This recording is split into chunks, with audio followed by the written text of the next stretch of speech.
The part that I have always gotten excited about, that I still to this day maintain my enthusiasm for, are the people in the business. Right, like on Monday, Ryan up in LA is getting promoted to ownership, and so of course I'm going to go up to LA and go to his promotion. I mean, I remember he was a young guy coming in, fresh out of college, played baseball, great character, and I've watched him grow, and now he's getting his shot. It's like, I mean, that's awesome. So I'm motivated on him. I'm sold on him. I think about him. I don't really think too much about the clients, although part of my brain does, and get Juanice and I've had discussion on retail versus B2B versus residential. There's a lot of that going on, and then of course there's Connect Me Better with the B2B programs, and eventually the residential programs to really own that territory and own that customer, share the ownership of that customer with the client. So of course you can be enthusiastic about that stuff and the future of what the business is going to look like. For example, like merchant processing, one day. So here I'm telling you I'm not enthusiastic about the clients. Then I'll share a piece of enthusiasm about a client. So again, I'm no dummy, and I want to have my business brain going. But as we build out this Connect Me Better platform, and let's just say new people 3 years from now, 5 years from now, new guy comes in, and we're in the merchant processing space, we can say, well, in this zip code, we already have 500 customers. So you've got 500 people you can go visit, and they're already one of our accounts. You walk in and say, hi, my name is Jamie. I'm here with Connect Me Better. According to the data, you already signed up with AT&T because of us. Everything great. Oh yeah, you guys are awesome. Thank you so much. Yada yada. Well, hey, we're here to make sure that we now have your merchant processing in order. So it's like, what's our competitive advantage in that space? Well, we've got these hot leads, if you want to call them that, right? Like, whereas the other competitors wouldn't have that. So I think if a person's gonna get in the merchant processing space, and they can go do it independently on their own, or they can do it with me, I have a competitive advantage. So I think we can build, new programs that we're not doing yet with things like that. That's just a smarter way of doing business. Like, why not keep this relationship going with these customers that we've put a lot of effort into? So that's smart. That's a smart way to tackle this. So that's the future of where this thing is going.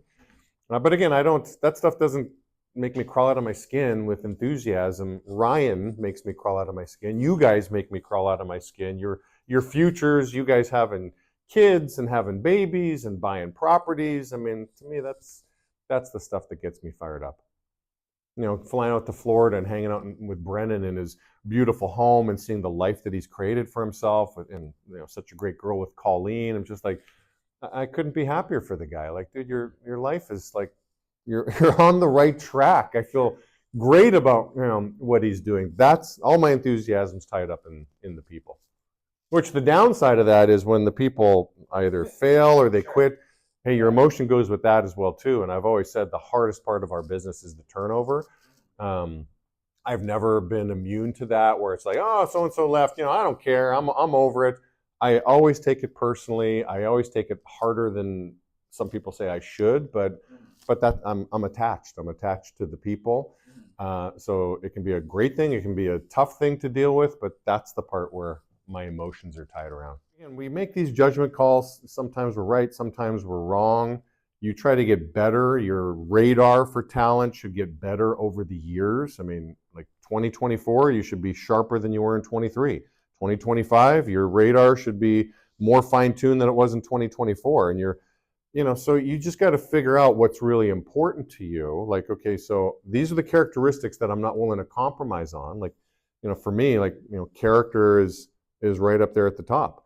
If somebody's got shoddy character, man, all the headaches I'm going to have to deal with, throughout this person's career, and turn a blind eye to some things, like, it's just not worth it. Then I'm showing my other people in my business, oh, Jamie's got a high tolerance for stuff like this. So then the envelope's pushed, and like, but if you have a hard line that you are a man of character and you don't tolerate shoddy character, you're going to get those kinds of people showing up in your business, and it's just going to, from my perspective, it's a much cleaner, more fun, better business to run. These are people that I want to spend in my personal life. So yeah, just fine tune that radar, and I don't know, you give people your best. I tend to give people the benefit of the doubt. Like, I don't want to necessarily give up on people. But in the retail space, there's an inherent cost. So, like, how long are you going to let somebody, you're going to go into debt? Well, then I'm pretty patient with those guys. You're not hurting the business. I mean, the easy math equations I've always looked at is everybody in the business is either an addition, a subtraction, a multiplier, or a divider. Right? So obviously I want the adders and the multipliers. I want the subtractors and the dividers out, especially the dividers. A divider is basically a multiplier who's negative, right? Or toxic. How would you describe a divider? Well, their leadership, right? They have influence, right? They really are a multiplier. They're just multiplying the wrong way. When they exit with 3 or 4 people with them, kind of thing. Gossipers, I mean, that gossip is certainly a sign of a divider.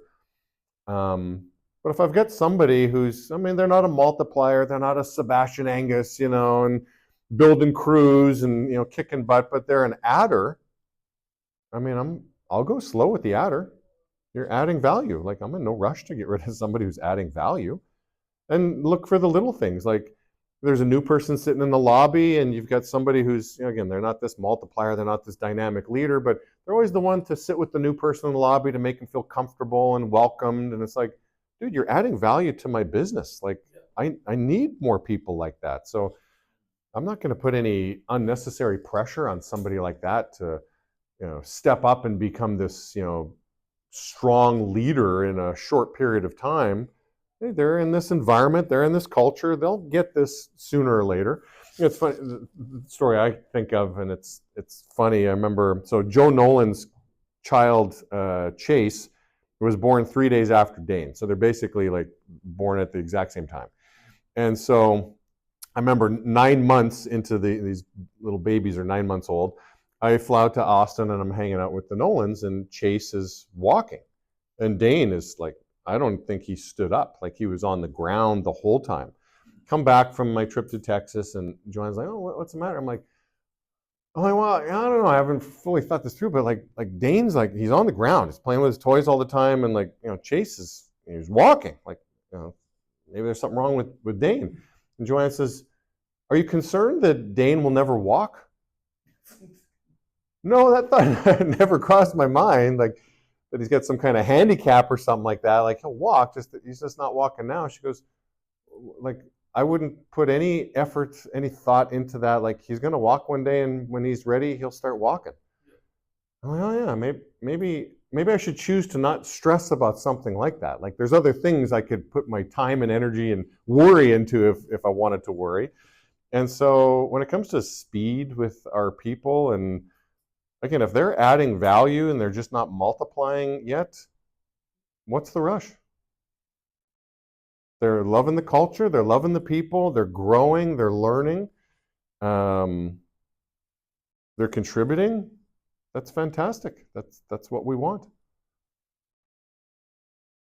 I mean, who was it? I was talking to somebody who felt bad because they'd been in the field for 5 years and they hadn't made it yet. And I'm like, what do you feel bad about? I'm like, if you feel bad, then that's on us. I mean, that's a function of poor leadership on our part, that we're somehow making you feel bad. Like, well, you should get promoted in this time frame. If you haven't, then there's something wrong with you. Like, what are you talking about? If it takes you 5 years and then you become an entrepreneur and start a business and you're, let's say, 28 years of age, how are you? I mean, you're ahead of the curve, not behind the curve. You're ahead. So yeah, I think sometimes we put unnecessary pressure on people to grow. If I would have came back from Austin, like, trying to get Dane to walk and, like, forget about those little toys on the ground, and stand up here, Dane, let's start walking. Who knows what kind of, long-term negative effects that would have had on the relationship with him and me, I mean, who knows? But no, let him crawl around the ground, let him get dirty, let him play with the trucks. That's what he's into, and go slow.